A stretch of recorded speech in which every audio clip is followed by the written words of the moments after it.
Extreme லெவல்ல எதிர்பார்க்கறாங்க. அதாவது தனக்கு ஏற்கனவே கிடைச்ச அந்த லேர்னிங் பிஹேவியர்ஸ் இருக்கு இல்லையா, அது போலவே மனைவியுமே நமக்கு வந்து திருப்திப்படுத்துவாளா, மனைவியுமே ஒரு ஒரு சாட்டிஸ்ஃபைடு செக்ஸ் அப்படின்றது அவங்கள பொறுத்த வரைக்கும் எப்படி இருக்குன்னா, தான் பழகி வச்ச விஷயங்கள்.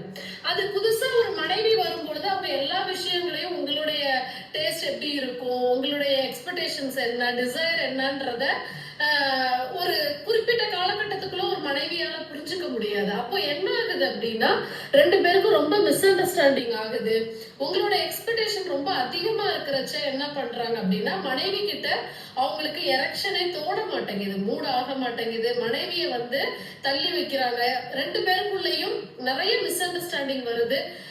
மனைவிய கிட்ட போனா எனக்கு தோட மாட்டேங்குது அப்படின்ற அளவுக்கு அவங்க பழகி வச்ச விஷயங்கள், பிஃபோர் மேரேஜ் பழகி வச்ச விஷயங்கள் என்ன பண்ணுது அப்படின்னா, இயற்கையா ஒரு பெண் கூட அவங்க வந்து ஒரு உடல் உறவுல ஈடுபடுறதுக்கு ரொம்பவே சிரமப்படுறாங்க.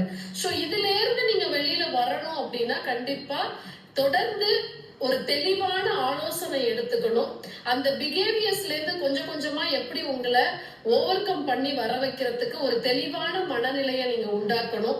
அண்ட் உங்க மனைவியோட ஒரு இயற்கையான ஒரு பெண்ணோடைய நம்ம வந்து ஒரு உடல் உறவுல ஈடுபடுறதுக்கான விஷயங்களை தெரிஞ்சுக்கணும்.